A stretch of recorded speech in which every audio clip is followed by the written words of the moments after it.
G'day, you absolute bunch of bloody legends. I'll lose a bum back on your little rectangles with some high quality, no unscripted, single take, end-to-end retro computing content.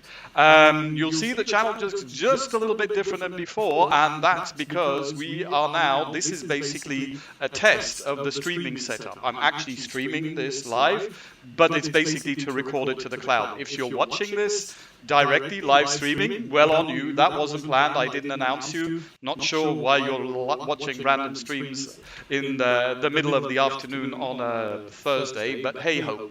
So, this is the third video in a series about the amazing, heartbreaking roadside rescue. So I picked up that there computer, which is on your screen now, on the side of the roads a few months ago, fixed it up. That was video 1. And in video 2, we looked a little bit at the hardware, and this is video 3, where we're going to look at the software.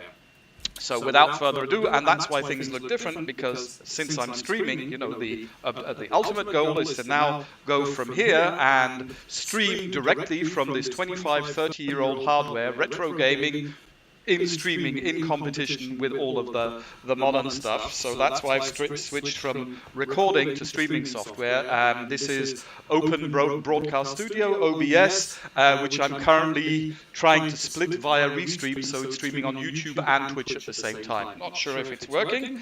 And yeah, this is the laptop view, and what does that background look like? Pretty impressive. So let me switch to that other monitor. Right, over here we have an extra cam just pointing at the screen, and we can show you that a little bit. So yep, there is an actual PC down here, it's running, right, and here's the actual screen. You can see it a little bit there, the thing. Yep, it's an actual screen running DOS, and we have this little switch over here, which I might get into later or at some other time. So, and the other thing which you're not seeing here is that I have, oops, how did that happen? I also have a little foot switch here, which allows me to switch the cameras back and forth. And I've just realized I've got a mistake here on this thing. I want to change that. That's what happens when you do it live. So this is going to be our default setup. I'm on this monitor, which is plugged into the PC, and all I'm seeing, like you just saw, is the DOS window. I don't actually see the streaming thing that's over here on my streaming laptop.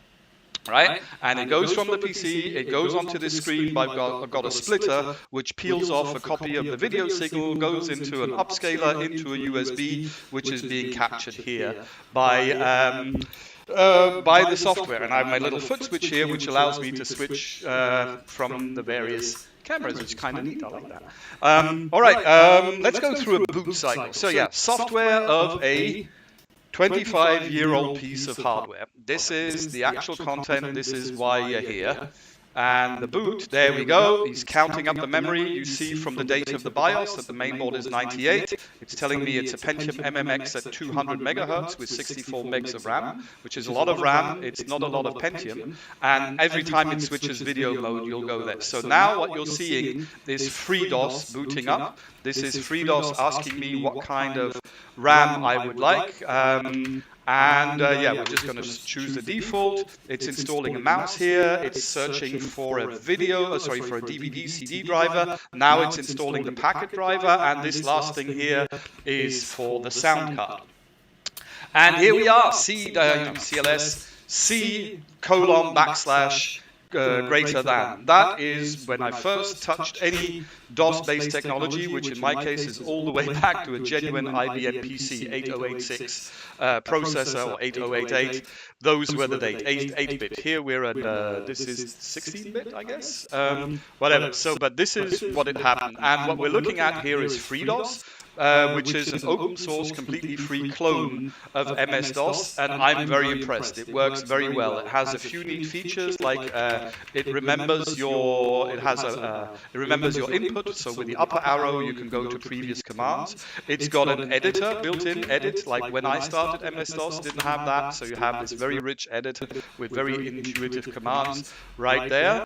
And to install it was fundamentally easy. I showed on the first video, link link in the description below, how I'm not using a real hard disk. I'm using an IDE to SD card converter just because it's easy, and I tried forever to flash an image on that little SD card which would boot, and it wasn't possible. If somebody knows the trick, let me know down in the description text below.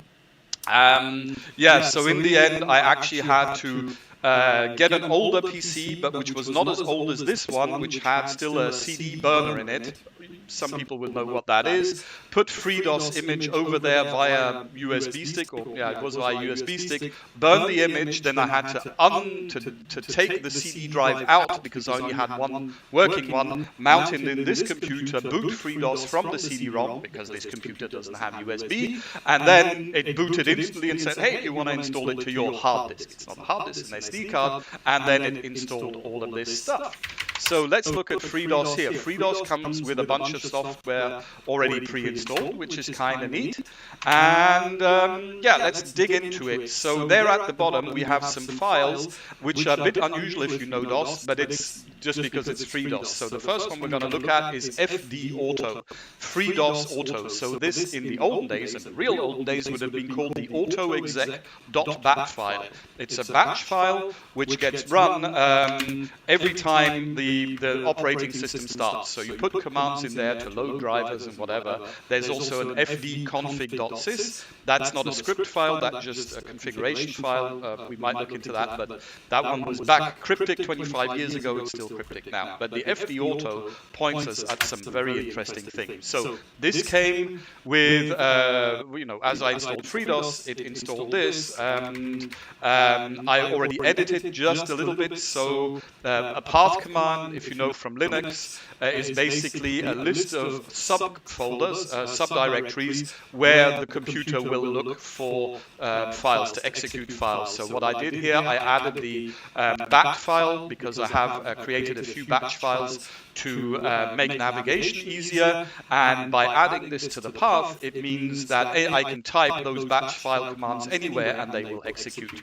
All of this stuff here, I don't know what it is. Next one I actually changed was Blaster. So this thing had a sound card. When we did the hardware video, it wasn't working yet, but I got lucky because the sound card is a Compaq one. Compaq used to be a really big name in computers, and then they were mismanaged and went bankrupt. And so this sound card, proper brand name one with a I think it was a 1868 chip for which it was still possible to find drivers. So this is basically setting a variable which tells programs which are running that the Sound Blaster is at memory address hexadecimal A for address 220, hex 220, that it's on interrupt 5, that it's on DMA channel 1, and I can't even remember what these others are. Then we kept going. Let's see, what else did I have? Here is CT mouse, so that's a mouse driver, because remember I got this cool little mouse here with a ball in the bottom. Apart from the monitor and the hard disk, this is like real hardware. Look, the mouse actually works here, I can select. So even though there's no Windows or anything, you have the first signs of Windows. So the mouse driver just picks this up and does the enablement. Here's the support for a 386. And then here we started adding a few bits and bobs there. So here's where you select what keyboard you want. In my case, I have a Greek keyboard, it's actually a German one. There, for some reason, it's loading CT mouse again. And here are some other additional things which I had to have. This was the killer one here. LH, by the way, means load high. So I could have just run this driver, a COM file, or drivers are often COM files. I could have just run that by doing it as load high. It will load it into the higher memory above 640K or above 1 megabyte, which is saving that special low memory for the older programs. So with this, this is the driver for the network card. So as you remember from my first video, I actually bought a network card off a guy down the road. It was still shrink wrapped from 20 plus years ago, and because of that, it still had the CD-ROM in it, which had the driver. Without that, I would not have gotten probably this network card to work. Then this one here is another one I added, mtcp config. So this is a variable in FreeDOS which has to be set, and you point that at this one, tcp.config, which we'll look at in a moment, and that basically tells the network card what your network configuration is in a nutshell. Then down here I have a little bit of an unfortunate, but I had to do it this way. So I'm going into a subdirectory. Remember I told you the number of the sound card? The sound card is a 1868 sound card. Well, I go to that folder and start this batch file go.bat, which installs the audio drivers. And then there's just some rubbish at the end. So Alt F(X). That's how we run. Let's see, what else do we have in interesting software in here? So we're going to go first to the MTCP folder. So this is a TCP IP networking stack which comes together with FreeDOS. I think it's another volunteer who developed this. It's important to understand that MS-DOS was a single instance operating system. It had no concept of multi-user, no concept of multitasking, anything like that, and no concept of network, at least natively. So FreeDOS is a rebuild of MS-DOS, and MTCP is a networking stack which runs on FreeDOS. So we'll go into that folder, various functions in there, and the interesting one for us is this edit TCP. Another thing which FreeDOS has is tab completion. You type up a command, you hit tab, and it just finds the nearest match. That did not exist back in MS-DOS days. I think it's borrowed from Linux, and crikey, it's very helpful to have this. So tcp.config, here it is. And if we go down there, there's a lot of things, but ultimately all it's interested in is somewhere down here. It says this is my IP address in the network, this is the domain, netmask, default gateway, and a lease time of the DHCP. So nothing special, but yeah, that's why you need to set that global variable so that when the driver fires up, it knows what network to connect to. It's that simple. There's also a way, I'm not going to do it now because it messes it up, there's a DHCP command to find your IP address, but when you run that DHCP command, all it's actually doing, it's doing the whole DHCP thing, looking for a DHCP server, requesting an IP address and all of the good stuff, but then it actually writes the results into that TCP config file, which we just saw, right? So those lines at the bottom were not written by me, they were actually written by the THCP program. And if we look in here, what do we have? We have a ping command. Let's ping 8.8.8.8. And we have, 3.4, 2.55 milliseconds. That's pretty impressive. So what does that mean? It means that this 25-year-old hunk of junk is connected to the internet, which is kind of scary because this is, wow, is this a security vulnerability? Now, it shouldn't be too bad because the way this MTCP stack works, again, no multitasking, it's only active when some of the network programs are running. So if I were to ping this machine now from somewhere else, I wouldn't get a response because the TCP IP stack isn't active. So I have a ping. And what I also have, if I can remember where it was, there we go, microweb. And here we go. There you saw those colored lines. So this is a DOS-based browser, basically text only, but it will support a mouse. I don't think it loads graphics. So let's see, google.com. It doesn't do HTTPS, it doesn't show pictures, but we are actually able to go in here, and we go, loser bum, will it find us? No, it's looking for Luzern. No, we want loser bum, show me loser bum.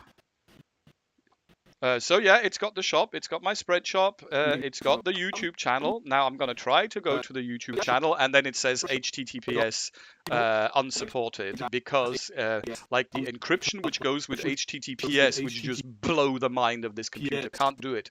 I wonder what this visit site via FrogFind is. Maybe that's a way to kind of proxy it or something. Yay, we're on the loser bum YouTube site now. Oh, hang on, and go. Yeah. But because YouTube is all graphics and things like that and huge, it's probably not going to render the place correctly. So not only are we pinging on a 25-year-old machine, we are also browsing the web a little bit on a 25-year-old machine. Cool, huh? And you hit escape and you're straight back out. right? And every time that those colored stripes you're seeing, it's when I switch from a graphical application to a text application, it's changing video modes, and the little USB to video to USB converter has to catch up. That's why you're seeing those stripes. So that's TCP, and then of course there is. Let me see. Did I have these here? Where did I put them? I had some text files here. Hang on. Ah, here we go. Cat mud.text. Yeah, let's try to connect to the old stickmud. So it's stickmud.com 7680. So telnet stickmud.com 7680. That's the port. Boom, and we're in with color. Visit. We're just going to use a visit because that's for a future video. And it's Asimir code AZF6. So this is an anti-spam measure, I guess. So that's up. And it looks like I'm in. Look. North.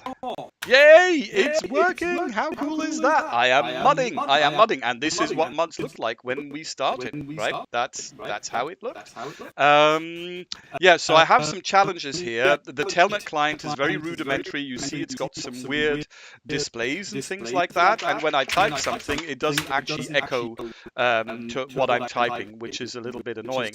What's more annoying is like once I'm actually mudding and want to play north, south, east, west, and whatever, I have to type N, enter, south, enter, west, W, enter to navigate. But I'm going to try to actually solve that. So I'll type quit, and I'm out, I'm throw out. But hey, we're browsing, we're pinging, we're mudding on 20-year-old, 25-year-old hardware. And not only that, we're streaming over to that screen over there and to everybody else. Currently, the comments aren't enabled. I don't even know if this is going out to Twitch. It wasn't really maybe last time.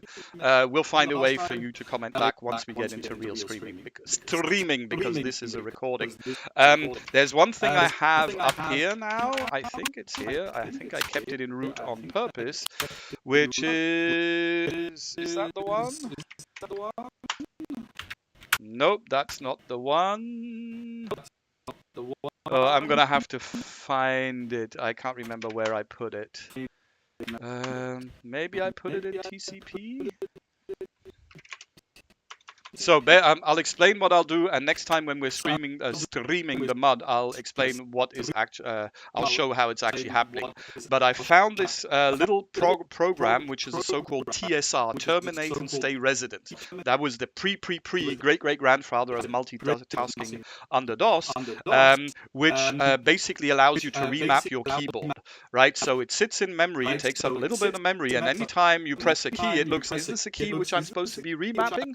If not, it'll just pass the key press through. If it is, then it will eat your key press and replace it with something else. And so through some setups, which I still have to do, I can then map my numeric keypad keys to N, enter, west, enter, east, enter, and things like that, so we can navigate more quickly. So that's already a good start.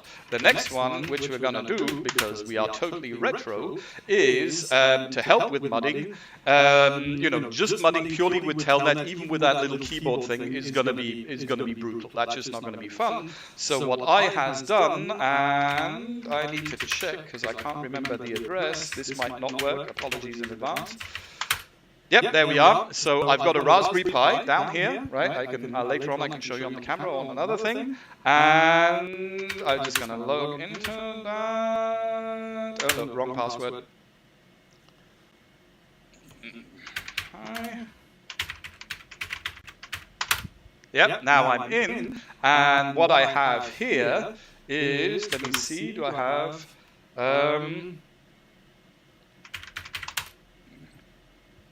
how do I play this? T++?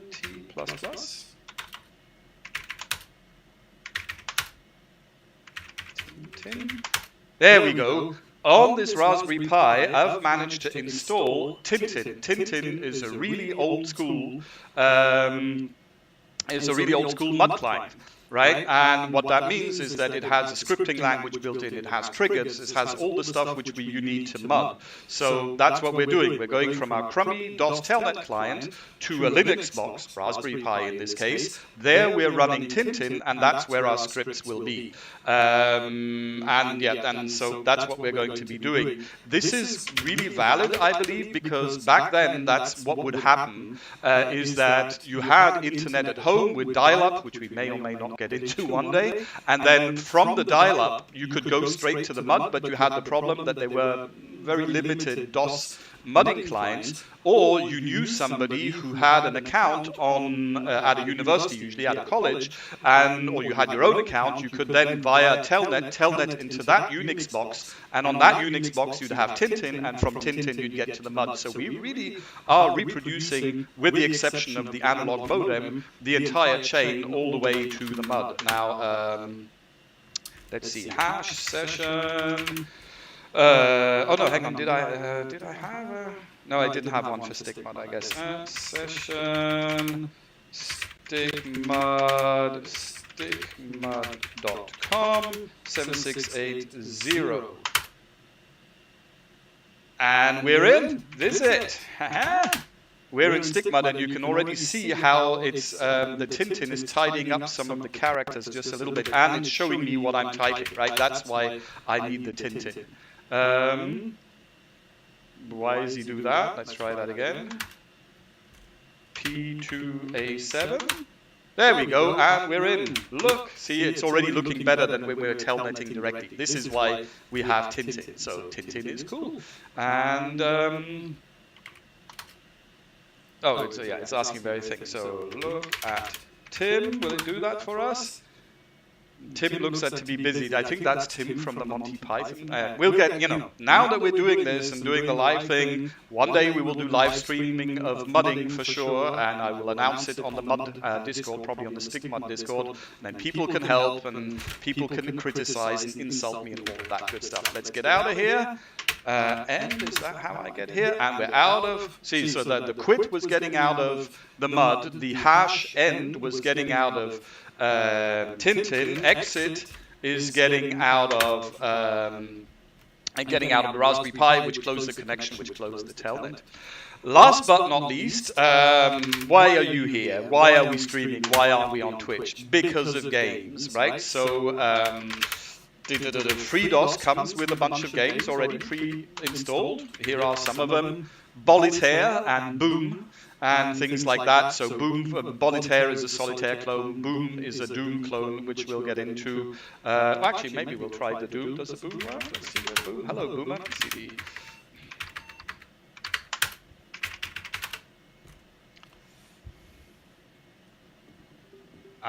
And you hear the sound card's working.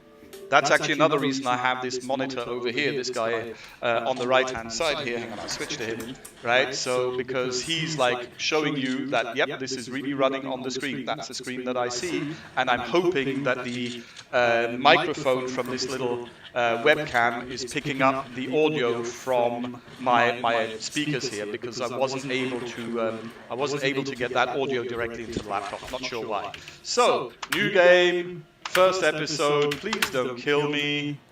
And here we are, the old Doom first FPS shooter. Control is shoot. There is no jump on this. It's voxel based. Space, I think, activates buttons. Yeah, something like that. That might open door.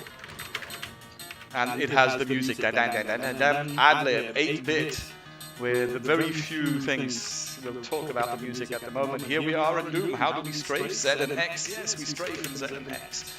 Amazing. Yeah? Yeah, none of your 60 FPS here.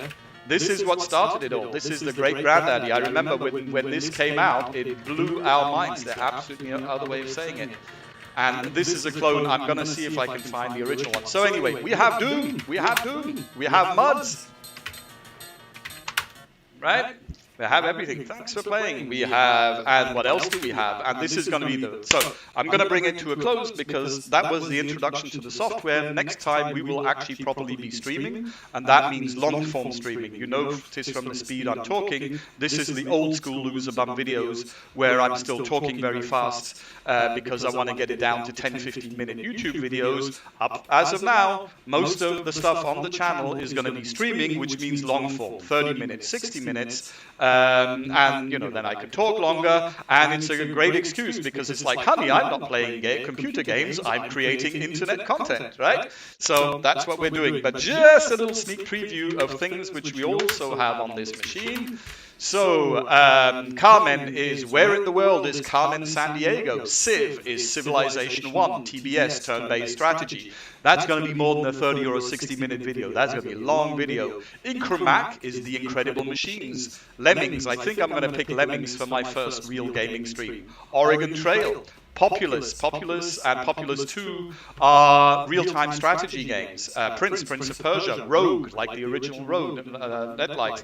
SC is the original SimCity. We have SimAnt, we have SimCity 2000. All of these work, and I've downloaded some more. I think the thing is going to be classic, crucial games, things like, you know, Lemmings, Oregon Trail, which you just have to have seen. More like strategy games, because I like those. Civilization is a nice one, it's nice and slow because of turn-based, and then real-time strategy. Populous was a very early one which I played. Populous 2 is the improved version, but we're also going to go back to the roots, man, where real-time RTS, real-time strategy started, for me at least, was Dune 2, which was followed then by Warcraft, the first Warcraft, which ultimately led to StarCraft and World of Warcraft and all of that good stuff. So as you can see, we have mountains of content available, hours and hours of streaming, not that many pixels, like the highest res which I'm running here probably is going to be 1024 by 768, which is like a pretty poor thing,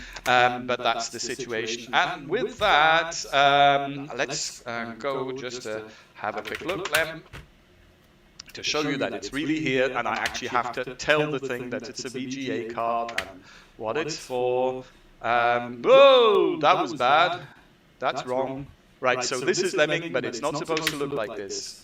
Wait a minute, I must have entered something wrong.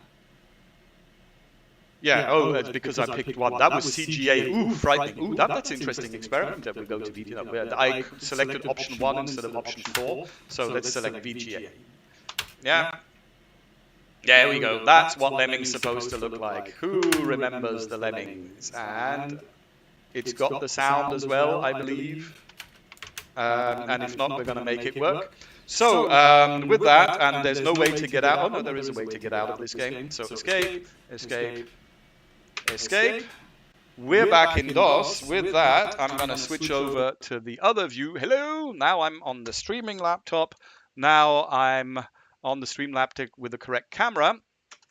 And with this leaves me to let you know that... what can I say? I could please ask you to like, share, and subscribe. Remember to tell your friends to like, share, and subscribe. I'm Loserbum. You're all about bloody legends. This is the start of a streaming career, which will be pretty irregular, but we're going to go streaming. You're all a bunch of bloody legends. I'm Loserbum, and I'm out of here. Which is